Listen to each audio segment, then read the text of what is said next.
दिल्ली विधानसभा चुनाव में भारतीय जनता पार्टी ने वर्षों बाद एक ऐतिहासिक जीत दर्ज की है। यह जीत इसीलिए भी खास है क्योंकि इस बार केवल मोदी शाह के चेहरे पर निर्भरता नहीं थी, बल्कि बीजेपी कार्यकर्ताओं ने जमकर मेहनत की। उनकी जमीनी रणनीति ने जीत की राह बनाई। हर क्षेत्र में स्थानीय मुद्दों को प्राथमिकता दी गई और प्रत्याशियों ने अपनी ओर से पूरा प्रयास किया। यह चुनाव इसलिए भी अलग था क्योंकि बीजेपी ने घर घर जाकर प्रचार किया, जो पहले आम आदमी पार्टी की पहचान माना जाता था। इस बार के चुनाव में बीजेपी ने अपनी रणनीति बदली। हर विधानसभा क्षेत्र में पार्टी के प्रत्याशियों ने पूरी ताकत झोंक दी।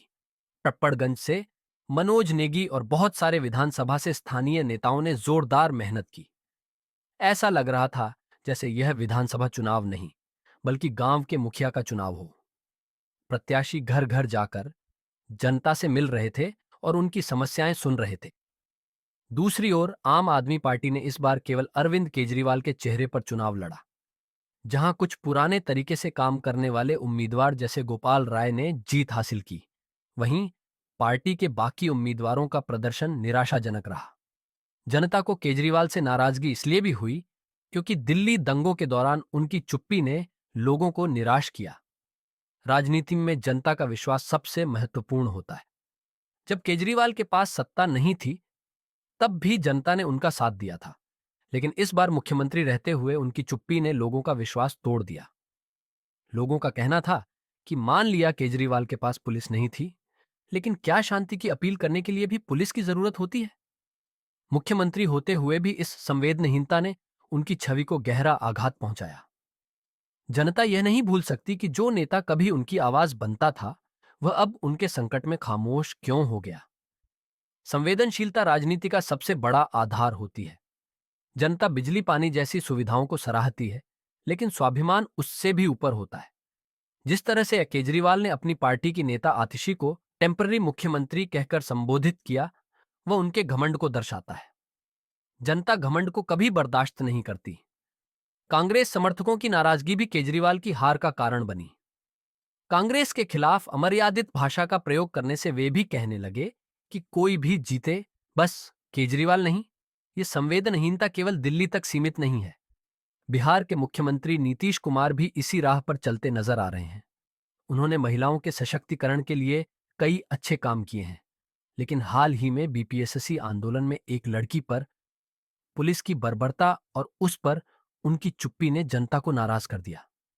नीतीश कुमार के प्रति लोगों का विश्वास कमजोर हो रहा है। मेरी जितनी भी लड़की दोस्त थीं, वे सब नीतीश कुमार की समर्थक थीं।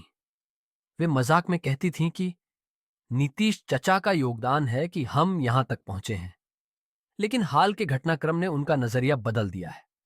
उदाहरण के तौर पर खान सर और रहमान सर जैसे लोगों का भी हालिया बयान यही दर्शाता है। नेता का काम सिर्फ योजनाएं बनाना नहीं, बल्कि जनता के प्रति संवेदनशील होना भी है। याद कीजिए, अमेठी में स्मृति ईरानी की हार का कारण भी लोकसभा में सोनिया गांधी के साथ की गई अभद्रता ही थी। जनता किसी भी नेता की संवेदनहीनता को कभी माफ नहीं करती, चाहे वह कितने भी अच्छे काम क्यों न करे। संवेदनशीलता और स्वाभिमान राजनीति के स्तंभ होते हैं। नीतीश कुमार के पास अभी भी मौका है।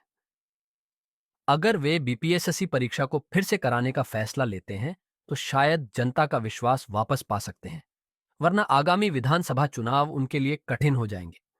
दिल्ली चुनाव ने हमें यह सीख दी है कि मेहनत और संवेदनशीलता ही सफलता की कुंजी है। नेता का पहला कर्तव्य जनता की भावनाओं के प्रति जिम्मेदार होना है। जनता केवल योजनाओं से नहीं, बल्कि नेताओं के व्यवहार और संवेदनशीलता से भी जुड़ती है।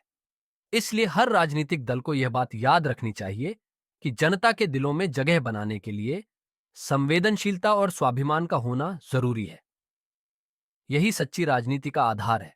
और अंत में हमेशा की तरह आपके विचार हमारे लिए, समाज के लिए मायने रखते हैं।